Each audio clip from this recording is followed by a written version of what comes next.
নয় বনমালীপুর মণ্ডলের ২৫ নম্বর ওয়ার্ডে শনিবার এক অনুষ্ঠানের মধ্য দিয়ে এলাকার অভিভাবকদের সংবর্ধনা দেওয়া হয়।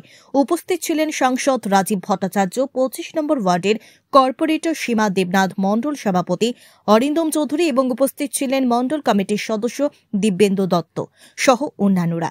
এখানে ১৫ জন অভিভাবককে সংবর্ধনা দেওয়া হয়। এদিন অনুষ্ঠানে বক্তব্য রাখতে গিয়ে সাংসদ রাজীব ভট্টাচার্য বলেন, বিজেপি ক্ষমতায় আসার আগে পূর্ববর্তী সরকার উত্তর পূর্বাঞ্চলকে রাখার চক্রান্ত করেছে। বিজেপি নেতৃত্বাধীন সরকার কেন্দ্রে ক্ষমতায় আসার পর থেকেই উত্তর পূর্বাঞ্চলের দিকে বিশেষ নজর দিয়েছে সরকার। ফলে ত্রিপুরা সহ উত্তর পূর্বাঞ্চলের উন্নয়নের গতি ত্বরান্বিত হচ্ছে বলে এদিন উল্লেখ করেন সাংসদ রাজীব ভট্টাচার্য। স্বাধীনোত্তর ভারতে এই উত্তর পূর্বাঞ্চলে আমরা প্রায় সময় দেখেছি উত্তর পূর্বাঞ্চলকে পিছিয়ে দাও, উত্তর পূর্বাঞ্চলকে ডিসকন্টিনিউ করে দাও ভারতবর্ষের সংযুক্ত, এই প্রয়াস হয়েছে। একটা ইতিহাস, আমার সঙ্গে অনেক সিনিয়ররা এখানে আছেন বা আগামী প্রজন্মের দ্বারাও আছেন।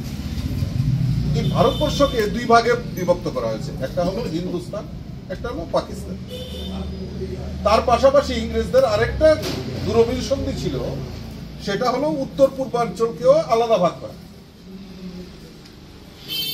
ইংরেজদের কিরকম দূরদর্শিতা ছিল, এইটাকেও এই উত্তর পূর্বাঞ্চলকে আলাদা ভাগ করা।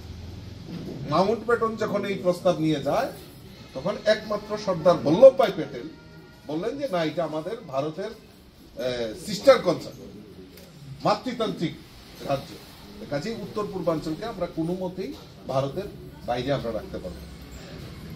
সেই সর্দার বল্লভভাই প্যাটেল সেই সময় বুঝেছিলেন এই ইংরেজদের দূরভিসন্ধি, এই ভারত ভাগের দূরভিসন্ধি।